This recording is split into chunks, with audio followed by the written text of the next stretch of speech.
Video में हम बात कर रहे हैं history of economic thought, economic ideas of R C. Dutt. Indian economist R C. Dutt के द्वारा, रमेश चंद्र दत्त के द्वारा जो इकोनॉमिक आइडियाज़ दिए उनके बारे में आज हम डिस्कस करेंगे।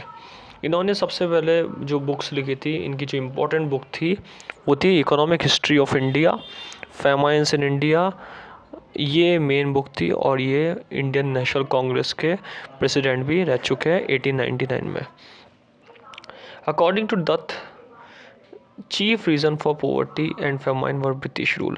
इनके टाइम में जब ब्रिटिश रूल था तो इन्होंने पोवर्टी का जो मेन रीज़न था और जो इंडिया में डिक्लाइन हो रहा था इकोनॉमिक एस्पेक्ट का, उस चीज़ के बारे में इन्होंने बताया कि ब्रिटिश रूल ही एक मेन कारण है जो रिसोर्स लेस कंडीशन क्रिएट करी थी किसके लिए, इंडियन पीसेंट्स के लिए।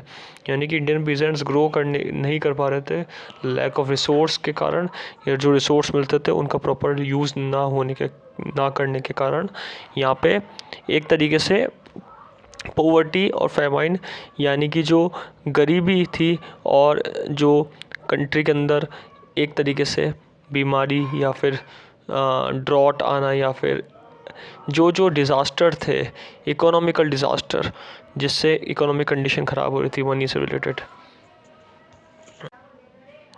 जो इकोनॉमिक डिज़ास्टर आता है उस डिज़ास्टर की वजह से कंट्री के अंदर इंडियन पीसेंट्स और को लेकर बहुत बुरी कंडीशंस हो गई थी और जो गरीब किसान थे वो पोवर्टी का शिकार हो रहे थे। Due to high tax reason to decline fall of cottage industry.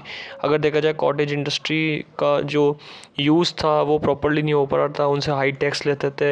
इस तरीके से कॉटन इंडस्ट्री जो ओपन हुई थी उस समय ब्रिटिश के काल में और ब्रिटिश के टाइम पीरियड में, और कॉटेज इंडस्ट्री का जो ग्रो अप हो रहा था वो बिल्कुल डिक्लाइन हो गया और कॉटेज इंडस्ट्री ख़त्म सी हो गई एकदम।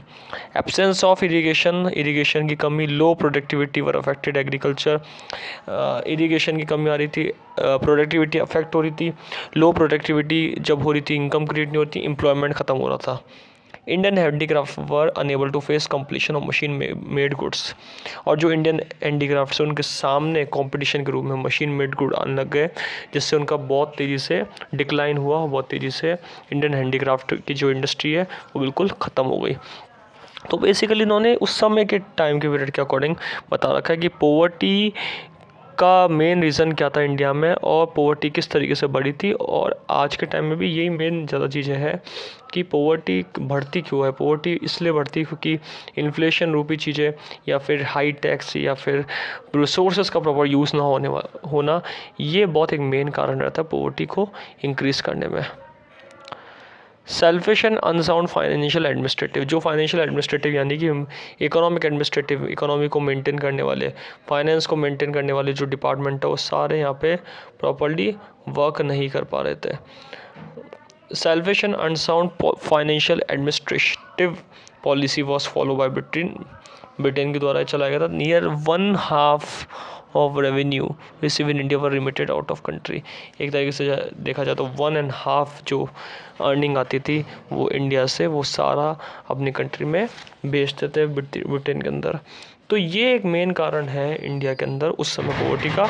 और देखा जाए तो बहुत एक ये जो कारण होते हैं पोवर्टी को क्रिएट करने में बहुत इम्पॉर्टेंट रीज़न होते हैं ये हाई टैक्स लेना, इन्फ्लेशन, रिसोर्सेज का यूज़ ना होना प्रॉपर्ली, कंट्री का जो एडमिनिस्ट्रेटिव है वो ख़राब होना।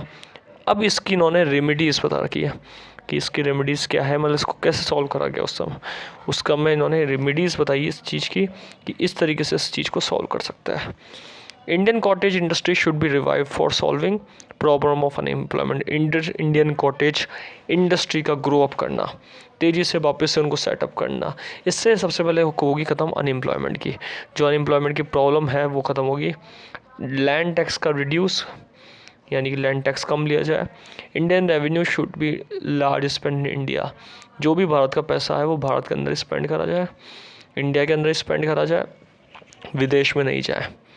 इरिगेशन फैसिलिटी अच्छी हो और इंडस्ट्रियलाइजेशन, ये इंपॉर्टेंट है। लास्ट वाला जो पॉइंट है इंडस्ट्रियलाइजेशन को लेकर इन्होंने बताया कि इंडस्ट्रियलाइजेशन सबसे इम्पॉर्टेंट है।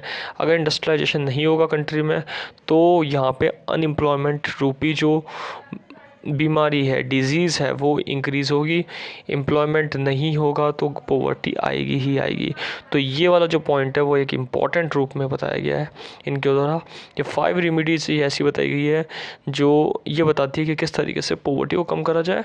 और आज के टाइम में भी यही इम्पॉर्टेंट है मेन, कि किस तरीके से अगर देखा जाए तो टैक्स गवर्नमेंट के द्वारा कम लिया जाए, फैसिलिटी अच्छी दी जाए एग्रीकल्चर के लिए, लैंड रेवेन्यू खुद की कंट्री के अंदर यूज़ हो, और इंडस्ट्रियलाइजेशन सबसे ज़्यादा बढ़े, जिससे बैकवर्ड जो एरिया है जहाँ पुअर की मात्रा ज़्यादा है वहाँ पे इंडस्ट्री सेटअप हो, वहाँ के लोगों को एम्प्लॉयमेंट मिले, तो एक तरीके से गरीबी जो है वो हमारी कंट्री में बहुत कम हो जाएगी। पॉवर्टी का जो प्रॉब्लम है बहुत कम हो जाएगा।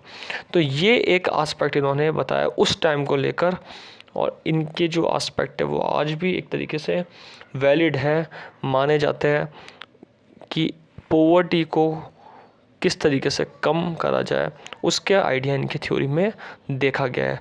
इनका फोकस पॉवर्टी के ऊपर ही करा गया है।